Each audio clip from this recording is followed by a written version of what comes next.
Cesta z Krásnej smerom na Košickú Polianku je v správe komunikácií mesta Košice.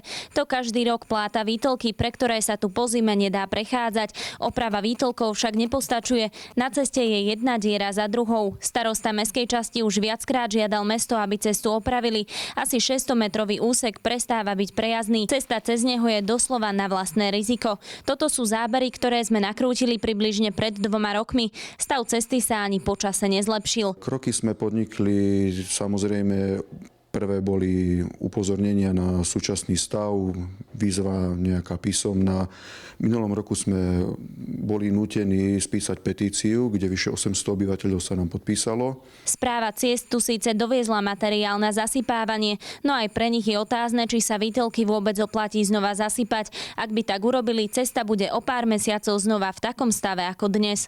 Jedným z riešením a v podstate z môjho pohľadu by bolo najoptimálnejšie urobiť odvodnenie danej komunikácie a komplexne ju vyriešiť, aby sa nestalo to, čo v minulosti, že dajme tomu vyplátala sa cesta na jar a v zime už bola opäť nezjazdná. Podľa hovorkyne mesta magistrát hľadá riešenie, ako cestu opraviť. V tomto roku má na opravu ciest vyčlenených 900 000 eur.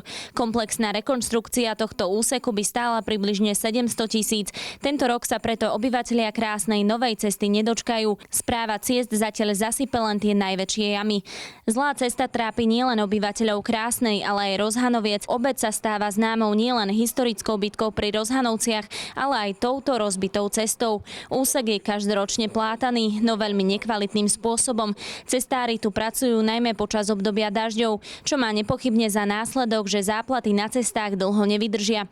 Podľa našich informácií patrí komunikácia do správy vyššiemu územnému celku. Okrem autobusovej dopravy po nej prechádzajú aj vodiči smerujúci do Prešova, Michaloviec či Trebišova.